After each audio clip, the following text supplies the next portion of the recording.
Hello बच्चों, let us see the question. The question says addition of inert gases on equilibrium at constant volume. तो बेटा हमको यहाँ पे एक रिएक्शन दी गई है। रिएक्शन क्या है? PCl5 डिकम्पोज होता है तो हमको PCl3 प्लस क्लोरीन गैस मिलती है यहाँ पे।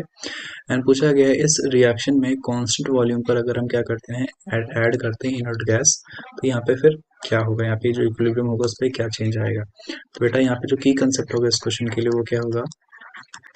की concept will be addition of inert gas. ठीक है ना, एडिशन ऑफ इनर्ट गैस। तो बेटा जब भी किसी भी इक्विलिब्रियम कंडीशन में हम इनर्ट गैस को ऐड करते हैं तो वहाँ पे दो कंडीशंस होती हैं। पहला होता है एट कांस्टेंट प्रेशर, या तो प्रेशर कांस्टेंट होगा उस टाइम पे जब हम क्या करेंगे, इनर्ट गैस ऐड करेंगे। तो क्या होगा, अगर हम कांस्टेंट प्रेशर पे अगर हम क्या करते हैं बेटा, वो जो है क्या कहते हैं, इनर्ट गैस को हम ऐड करेंगे तो क्या होगा, on addition of inert gas. अगर हम यहाँ पे इनर्ट गैस ऐड करेंगे बेटा तो क्या होगा, जो ओवरऑल वॉल्यूम होगा रिएक्शन को वो इंक्रीज करेगा। Total volume of reaction mixture क्या होगा, इंक्रीज करेगा। अब जब बेटा वॉल्यूम इंक्रीज करेगा तो इससे क्या होगा, therefore decrease in number of moles of gases per unit volume. ठीक है ना, तो पर यूनिट वॉल्यूम में जो number of moles of gases होंगे वो क्या हो जाएंगे, डिक्रीज होने लगेंगे। और जब ये डिक्रीज होगा तो इक्विलिब्रियम पे क्या इफेक्ट पड़ेगा बेटा, उसको हम देखें। अगर यहाँ पे मैंने देयरफॉर लिखा था, देयरफॉर, ठीक है ना, तो दिस इंप्लाइज यहाँ पे क्या हो जाएगा बेटा, जो इक्विलिब्रियम होगा, equilibrium shifts towards the side where there is increase in number of moles of gases. जिस भी साइड में क्या होगा, number of moles of gases क्या होंगे, ज्यादा रहेंगे, इक्विलिब्रियम क्या हो जाएगा, उधर शिफ्ट हो जाएगा। There is increase in number of moles of gases. ये बेटा कब होता है, ये होता है जब हम कांस्टेंट प्रेशर पर जो है ऐड करते हैं इनर्ट गैस को।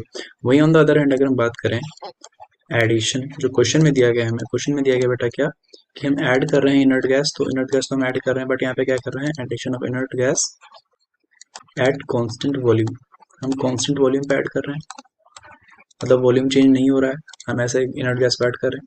तो इस केस में बेटा क्या होता है, on addition of inert gas at constant volume there is no change in volume. तो टोटल वॉल्यूम तो चेंज होगा नहीं, तो हम क्या कहेंगे, there is no change in volume. तो बेटा जब वॉल्यूम चेंज नहीं होगा और कांस्टेंट वॉल्यूम पे फिर क्या होगा, टोटल प्रेशर इंक्रीज हो जाएगा, total pressure of the system increases.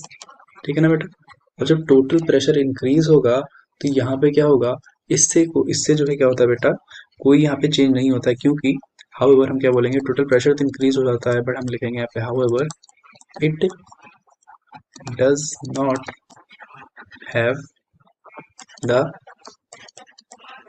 Partial pressure of products and reactants.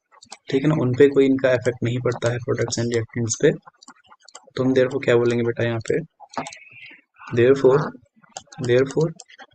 No change in concentration. तो कंसंट्रेशन भी चेंज नहीं होगी, no change in concentration of reactants and products.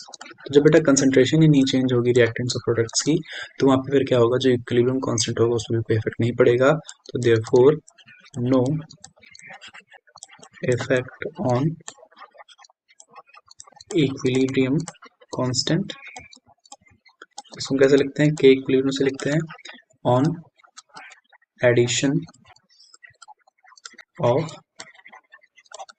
Inert gas at constant volume. ध्यान रखेंगे बेटा यहाँ पे जो कांस्टेंट वॉल्यूम पे जब भी हम ऐड करेंगे इनर्ट गैस को, तो वहाँ पे इक्विलिब्रियम कांस्टेंट में कोई भी चेंज नहीं आएगा। बट अगर हम कांस्टेंट प्रेशर पे ऐड कर देते हैं इनर्ट गैस को, तो वहाँ पे क्या होता है, इक्विलिब्रियम किस तरफ शिफ्ट होगा, जिधर जो है number of moles of gases क्या होंगे, इंक्रीज कर रहे होंगे। तो यहाँ पे बेटा क्योंकि क्या दिया गया था, एट कांस्टेंट वॉल्यूम दिया गया था, तो देयरफॉर क्या होगा, the equilibrium will remain unchanged. Option C is the correct answer बेटा। I hope you understood. Best of luck.